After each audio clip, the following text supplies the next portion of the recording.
Hi there, and welcome to this week's edition of Marks of Maturity. I wanted to talk today a little bit about something I saw this morning on the news.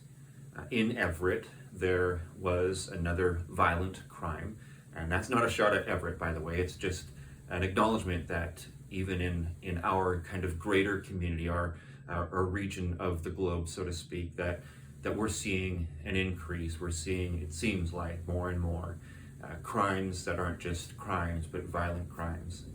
And in this particular case, an officer has been significantly wounded. I believe he's receiving attention at one of our local hospitals, and so our thoughts and prayers go out to him and his family. But just overall, I was kind of watching that and just thinking about like what makes somebody do what they did? What drives somebody towards violence? And the word that came to my mind was desperation.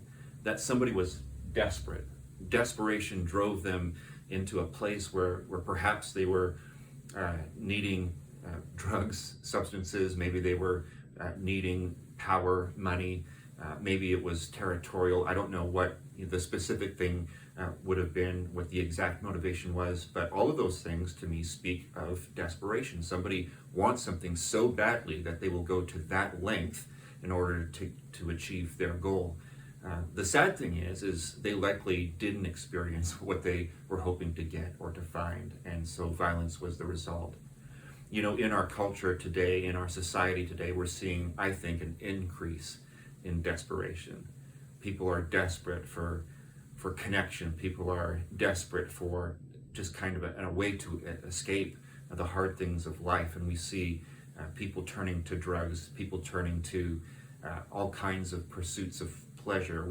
We want to kind of numb ourselves from the hard things that are taking place.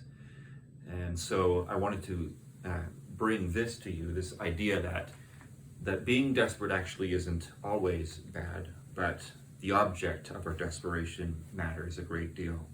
Psalm 84 says, "How lovely is your dwelling place, Lord Almighty.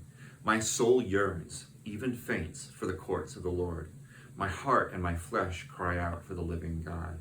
You know, when I read those verses and I read words like yearning and fainting, my heart and my flesh cry out for the living God, I read about somebody who's desperate.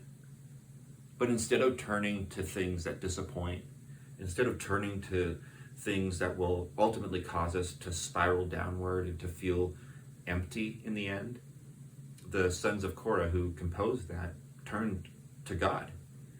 And when we're desperate for God, when we have that yearning in us, when we recognize it and acknowledge it, yeah, I need help, I'm broken, I have these needs and I want them to be satisfied and filled. When we bring that to the Lord, then we can know His good healing touch. I hope that encourages you. Bring your desperation to the Lord. And I want to also just say this, that if you find yourself pursuing things that are just coming up empty for you, set those things aside. Pursue the Lord. The Lord is good and He's compassionate and He's kind, and He will bring about healing when you pursue Him. So be desperate for God. Acknowledge your need and bring that all to the Lord.